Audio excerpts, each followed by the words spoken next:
Let's bring in Representative Cory Mills. Okay, he's out of Florida, Republican. Just got off the plane from Israel. Why? He's worried about the hostages, and he's worried about 150 plus Americans who were trapped in Israel. Why were they trapped?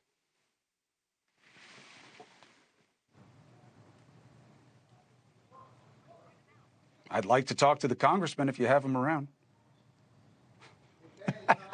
How are you? I got to tell you, you got to love live TV, Congressman. You got to love it. You got to love it, especially when it hates you. All right, so Congressman, thank you very much for checking in with us. Thank you so much for what you're doing on behalf of, the country, not just your constituents. What is the situation there as you see it? Well, as we were just told recently, our plane was one of the last to leave. They have cut off Comair in its entirety from Tel Aviv. That does cause and pose a bigger problem, which is that with air evacuations now even further limited, ground evac into areas like Sheikh Hussein, King Hussein, out through Aqaba, through Rafah, which is why the diplomatic negotiations and discussions with Egypt will be so vital, are very important and are going to be more needed now than ever. I did listen to Dan O'Shea, and I do agree that the ground force surge is definitely inevitable.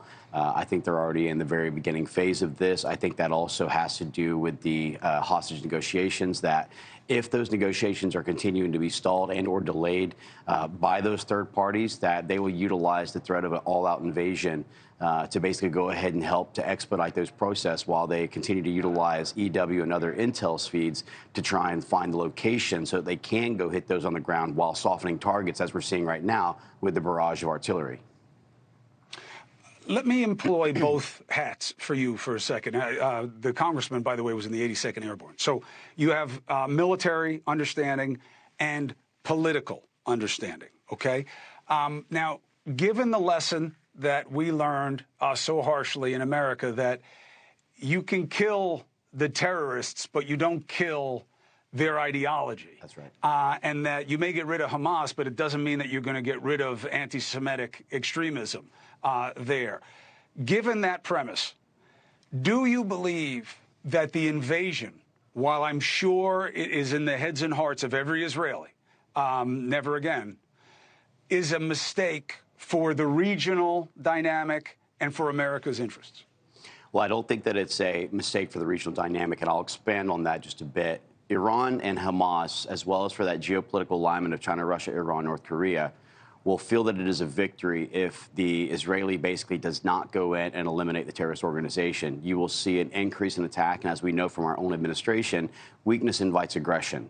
We will continue to see things where if they try to back off, you may see counteroffensive by Hassan Nasrallah out of Lebanon with Hezbollah.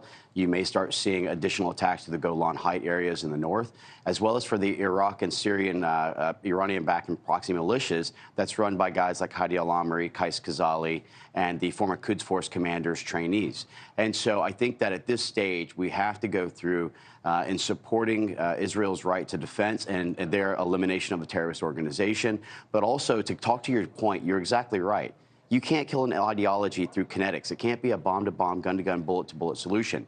There is going to have to be a reconciliation, rebuilding phase. There is going to have to be a grassroots approach to educating the youth and trying to ensure that they don't continue to fight back and forth, a counterinsurgency population strategy. So there's many things that need to be utilized from a military, economic, and diplomatic stance.